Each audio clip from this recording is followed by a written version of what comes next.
Je commence par me connecter à notre interface interne réservée aux employés Vendora. Depuis cette interface, je peux consulter la liste des clients existants, le total des clients actifs et ceux ajoutés ce mois-ci.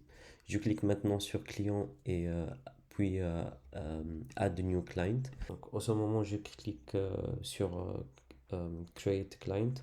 Notre client est maintenant est créé. À ce moment-là, le client reçoit automatiquement un email de bienvenue en précisant le mot de passe euh, ainsi que ses identifiants de connexion au back-office et aussi ces identifiants serviront aussi à configurer la pause iPad. Nous passons maintenant dans le pot du client. Je me connecte à l'interface back-office pour Vendora VBO, Vendora Back-Office avec l'identifiant, euh, l'email reçu par mail lors de la création du client. J'arrive sur le dashboard, je vois mes produits, mes offres, euh, mes employés, les menus et les alertes du stock et aussi les commandes qui sont en cours à l'instant T. Commençons la configuration de mon store. Dans catégorie, j'ajoute plusieurs familles de produits comme pizza, coffee, etc. Dans produits, j'ajoute les articles vendus comme burger, cappuccino et aussi je définis leur prix, stock et catégorie.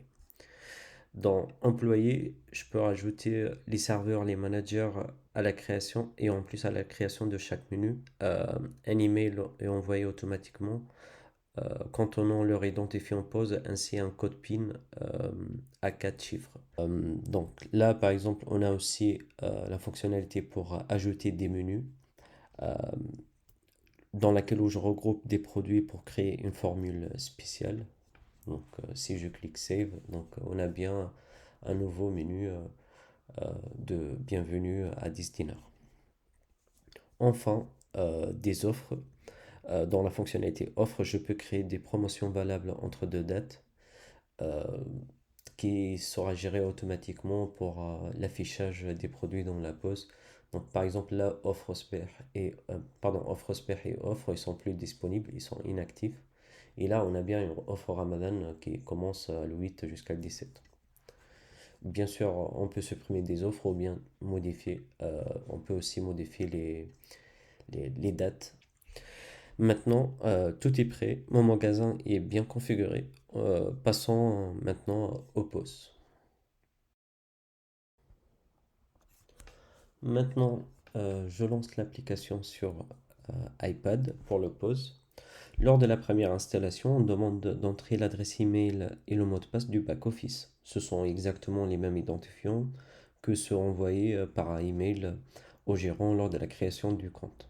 Cette étape permet de lier l'appareil au magasin. Une fois validé, l'iPad télécharge toutes les informations et les données nécessaires du store.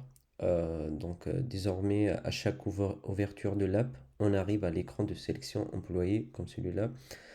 Donc, par exemple, Sarah, vu que je connais son code PIN, je connecte avec son code PIN avec 10, 6, 9. Donc là, la liste des produits qu'on a, qu'on peut filtrer à travers catégorie, par coffee, breakfast, pizza. Donc pour lunch, euh, c'est ce qu'on a déjà vient de configurer dans notre back-office. Donc au moment du clic d'un article, je peux sélectionner la quantité ou bien je peux aussi ajouter une spéciale demande. Donc, dès que je clique sur ajouter, on a bien dans notre panier un ajout de 3 burgers et je peux aussi ajouter 2 cafés. Donc là, à ce moment-là, dès que je clique sur continue, donc on a bien un autre écran qui s'affiche pour confirmer la commande à travers, soit on confirme juste la commande, soit on confirme et je paye à l'instant T la commande. Donc là, si je sélectionne espèce ou bien par carte, et dès que j'ai cliqué payer, la commande est déjà bien passée. Pour vérifier si tout est bon, on peut sélectionner la section commande et je regarde, vu que c'est takeaway en fait, donc la commande elle est complète. Donc si je sélectionne Je peux filtrer par date, le date d'aujourd'hui, donc à 16h54. Et on peut passer une commande sans payer tout de suite. Par exemple, un café. Euh, Là, je clique et je confirme l'order. Donc là, si je regarde dans Order Hold, on a bien passé en commande à 16h54. On a aussi une autre fonctionnalité pour les tables. La couleur rouge présente les tables qui sont déjà occupées et le couleur vert les tables disponibles et aussi le couleur orange donc présente les tables qui sont déjà réservées. Sarah par exemple elle peut rajouter des autres tables, peut bouger les tables selon l'endroit qu'elle veut. Donc dans plusieurs étages